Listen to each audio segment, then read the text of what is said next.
Ramayan episode 8 में आपका स्वागत है। एपिसोड 7 में हमने लक्ष्मण और परशुराम जी का संवाद सुना। आइए अब सुनते हैं रामायण का एपिसोड 8। जब परशुराम जी महेंद्र पर्वत की ओर चले जाते हैं तो श्री राम राजा जनक के पैर छूकर उनका आशीर्वाद लेते हैं और राजा जनक कहते हैं, राम हम तुमको पाकर धन्य हो गए हैं। तब श्री राम राजा जनक से कहते हैं कि आप भी मुझे अपना पुत्र समझकर मुझ पर अपना स्नेह बनाए रखना और मेरी भूल चूक को क्षमा करते रहना।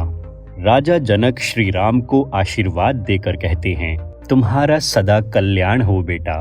और फिर राजा जनक ऋषि विश्वामित्र से कहते हैं, गुरुदेव श्री राम ने मेरी शर्त अनुसार शिव धनुष को भंग करके मेरा प्रण पूरा कर दिया। अब आप जो उचित समझे उसकी आज्ञा दीजिए। तब ऋषि विश्वामित्र कहते हैं, मिथिला नरेश, यह विवाह तो धनुष के अधीन था, सो उसके टूटते ही विवाह तो हो गया। तथापि तुम अपने कुल की रीति के अनुसार अपने कुल के बड़े बूढ़ों और गुरुजनों से पूछकर ही सारा कार्य करो और अयोध्या में एक दूत को भेजकर महाराज दशरथ से कहो कि वो बारात सजाकर जनकपुरी पहुँचे। तो राजा जनक राजा दशरथ को यह संदेशा भिजवाने के लिए एक दूत को तुरंत अयोध्या के लिए भेज देते हैं।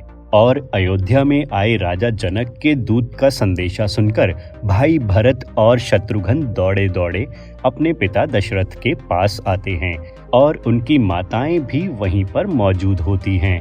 तब दोनों भाई अपने माता पिता को राजा जनक द्वारा भेजे गए दूत के आगमन की बात बताते हैं और कहते हैं, मिथिला के दूत ने हमें बताया कि राम और लक्ष्मण भैया जब अयोध्या से ऋषि विश्वामित्र के साथ उनके आश्रम गए थे तो पहले तो राम भैया ने रास्ते में ही जाते समय राक्षसी ताड़का का संहार किया और फिर आश्रम पहुंचने के बाद राम और लक्ष्मण भैया ने राक्षस सुबाहु और मारीच का भी वध किया। और फिर जब ऋषि विश्वामित्र दोनों भैया को राजा जनक की पुत्री सीता के स्वयंवर में ले गए तो राम भैया ने शिवजी का वो धनुष भी बहुत आसानी से तोड़ दिया जिसको बड़े बड़े शूरवीर राजा भी हिला तक न सके।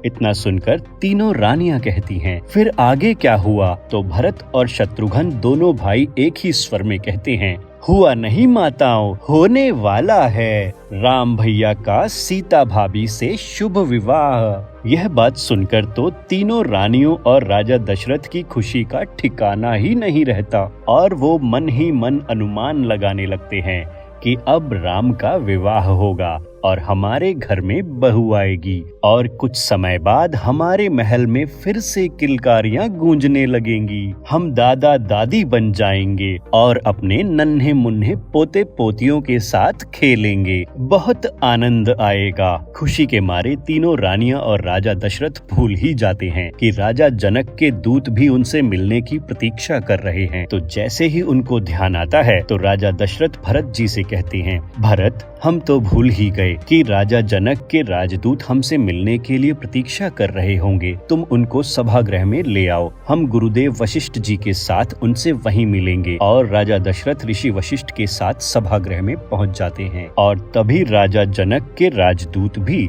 सभा में आकर राजा दशरथ और महर्षि वशिष्ठ को नमस्कार करते हैं और कहते हैं, राजन मैं मिथिला के राजा जनक का एक शुभ संदेश लेकर यहाँ आया हूँ। तो राजा दशरथ कहते हैं, आपका शुभ संदेश भरत और शत्रुघ्न ने हमें सुना दिया है। तो वो दूत कहते हैं, मेरे महाराज राजा जनक ने पूज्यवर ऋषि विश्वामित्र के आदेश से आपकी सेवा में निवेदन किया है कि आप अपने उपाध्याय कुल पुरोहित बंधु बांधवों के साथ बारात लेकर मिथिलापुरी में पधारने की कृपा करें।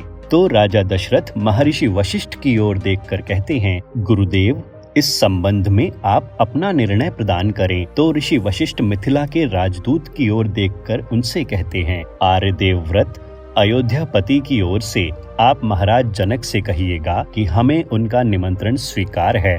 हम शीघ्र ही शुभ मुहूर्त में बारात लेकर जनकपुरी पहुंचेंगे और हमारी ओर से मिथिला नरेश से ये भी कहिएगा कि अयोध्या और मिथिला का यह संबंध बड़ा ही शुभ है। इस संबंध के द्वारा आर्यव्रत की दो शक्तियों का मिलन होगा। यह सुनकर मिथिला के राजदूत कहते हैं, गुरुदेव मैं अपने राजा जनक की ओर से आपका कोटि कोटि धन्यवाद करता हूँ कि आपने हमारे राजा का निवेदन स्वीकार किया। इतना कहकर राजदूत देवव्रत राजा दशरथ से मिथिला वापस जाने की आज्ञा मांगते हैं और कहते हैं, राजन, आप मुझे आज्ञा दें कि मैं मिथिला पहुंचकर अपने राजा जनक को यह संदेश दे सकूं कि आपने उनका निमंत्रण स्वीकार कर लिया है। तो राजा दशरथ कहते हैं, अवश्य देवव्रत, और क्योंकि आप हमारे लिए इतना शुभ संदेश लेकर आए हैं तो हमारी ओर से एक भेंट स्वीकार करें। तो देवव्रत कहते हैं, राजन, मैं आपकी ओर से भेंट प्राप्त करूं, यह तो मेरा परम सौभाग्य होगा, परंतु अयोध्या हमारे राजा जनक की बेटी सीता की ससुराल है। यहाँ से कुछ लेना नीति और परंपरा के विरुद्ध है, इसीलिए महाराज मुझे क्षमा करने की कृपा करें।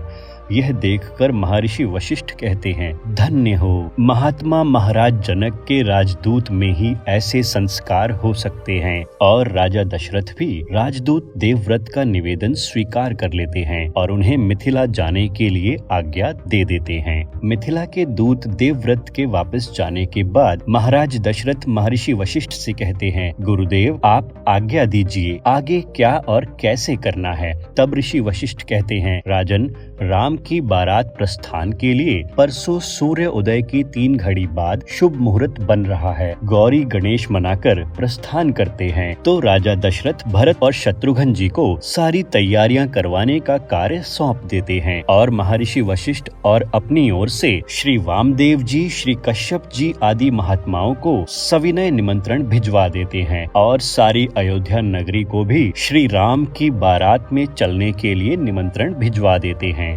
नमस्कार दोस्तों, ये था रामायण का 8वां एपिसोड। हम बहुत जल्द रामायण का 9वां एपिसोड ले आएंगे, तो आप हमारे चैनल को सब्सक्राइब जरूर करें और बेल आइकन भी दबा दें ताकि रामायण का अगला एपिसोड आते ही आपको झट से पता चल जाए। तब तक के लिए राम राम।